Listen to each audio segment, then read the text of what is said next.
Dario, I'm coming. But guys, remember, what we talked about at the beginning, the task at hand for both Will Power and for Dario Franchitti. This is the final road course, which is in the wheelhouse of Will Power, the current guy that runs on top of the points. But with the average finishes that Will Power had in the first four ovals, Dario Franchitti was superior by 40-plus points. Well, Power has been able to get the bonus today for sitting on the pole. He's got the bonus for leading the most laps. This has not gone unnoticed by Dario Franchitti. Franchitti is sitting in a position where he's got to try and not necessarily race his teammate. As Chip Ganassi, I'm sure, has told him there on the right-hand side of the screen, we're in it for the long haul, not only for this race, but for the points championship as well. And the pendulum may just swing over to the target cars when we get to the oval. Oh, here goes Dixon.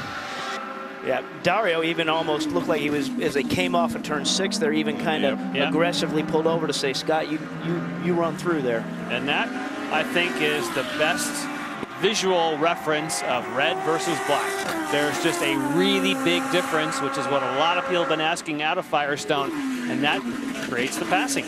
Yeah, but let me ask you a question. If you were Chip Ganassi and those guys, and you're in this points chase, knowing how dicey it is with the red tires, seeing what has happened, and when they did it, if you're going to chase for maximum points, do you elect to go with the blacks because you know you can go the distance and you aren't going to run them to the cords?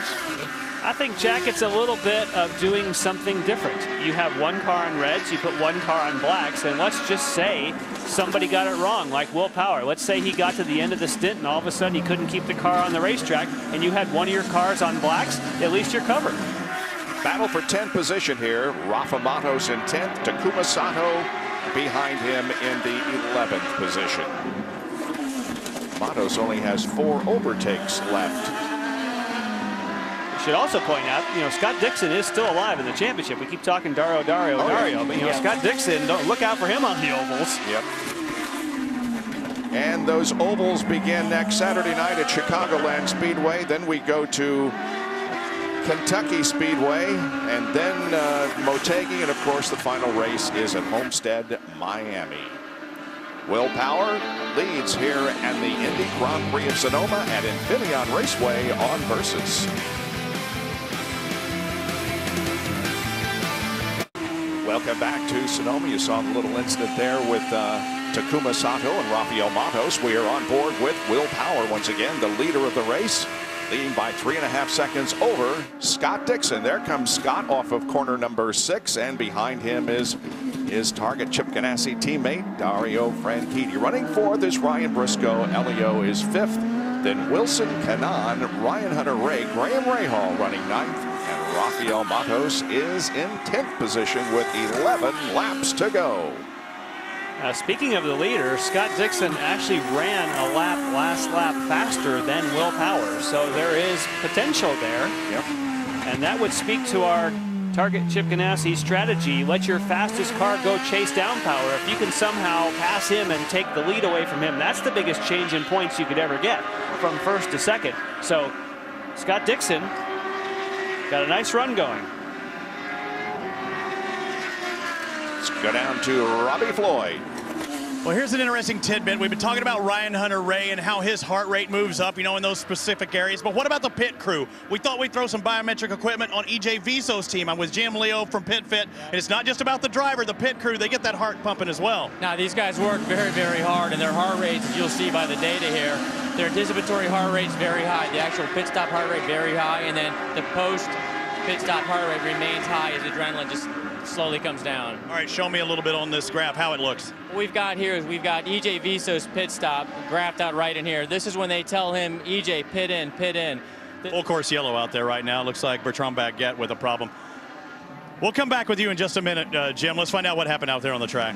Well, we don't know, except that the nose cone has all been up on Bertrand Baguette's car, and he has stopped.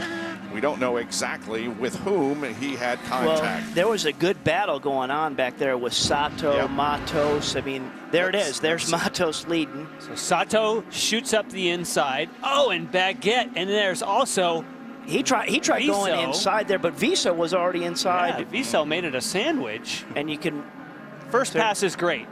Sato gets in there perfectly, and then Baguette had momentum to go by there, but that space was already taken by Viso, who was looking too ahead, and he's done, because you can see that left front suspension, that upper A-arm's got a bend in it. But that 3-second lead that Will enjoyed over Scott Dixon is gone. Robbie, complete your thought here. I've got Jim Leo. He's going through the statics here. All right, show me graphically what it looks like for these guys. You know, when they hear the call, we're coming in. Well, right here you can see this is a situation where they've been told pit in, pit in, pit in. He hasn't quite.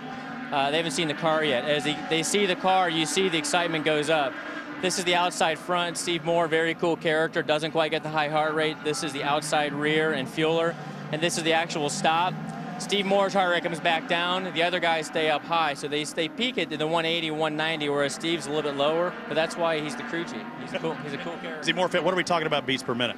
Well, Steve's running about 150 max heart rate during that stop. Ernie and DJ outside rear and fueler running 185, 190 for that 10, 15 seconds. And Ernie stays high in the 180s, 190s for a full 2 minutes afterwards. All right, you're the man. So we talk about the athlete and Ryan Hunter-Reay running 170 something. What's it like for these guys out there pumping at 180? Is that a good thing? It is. I think what happens is you'll see the excitement goes on. Every time a car goes by, the heart rates go up a little bit. And it's kind of an exciting thing. Thanks a lot. And he's talking about Steve Moore. He was outside our window here doing jumping jacks, getting ready for this. Absolutely fascinating statistics there. Very, very good. There's Bertrand Baguette out of the car. He's okay, but we are under a full course caution. Well, at an autograph session, 11-year-old Brian McInerney befriended Will Power. He's a cerebral palsy patient, and Brian McInerney is now the #1 fan of Will Power, and you can bet that Brian is happy that Will is leading here at Sonoma. The final road course race of the year, and look at the history since 2003 in the stretch run. Dario with a win at Sonoma, Joliet, and Homestead, and Dixon with a win at Sonoma, Kentucky, and Motegi. We're headed for the stretch run with 4 ovals. Don't count Target Chip Ganassi drivers Franchitti and Scott Dixon out of the championship by any means. And don't count them out of this race, because the field is now bunched under this full course caution with 8 laps to go. Lindy?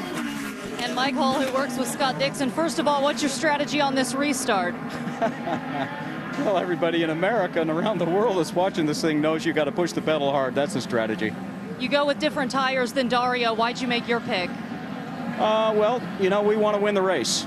Finishing second or third for us doesn't really do Scott Dixon any good, nor Team Target. We just decided, you know, the fuel, the time remaining, and the tires matched. We'll take a shot at it. And finally, based on what you've seen so far, you think you got anything for Will?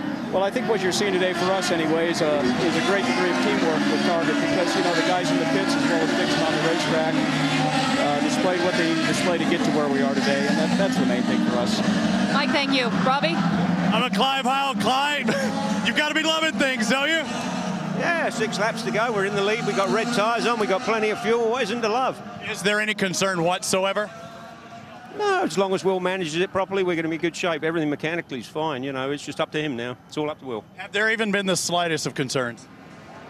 Tires on the first stint we wore out, but we got less miles on these tires, so we should be in good shape. Everything looks good, Jack Arute, for Will Power. All right, Robbie, here's exactly what Chip Ganassi just did. You know, Ganassi calls the shots on Dario Franchitti. He just switched his two-way radio over and spoke directly to Scott Dixon while Lindy was talking to Mike Hall.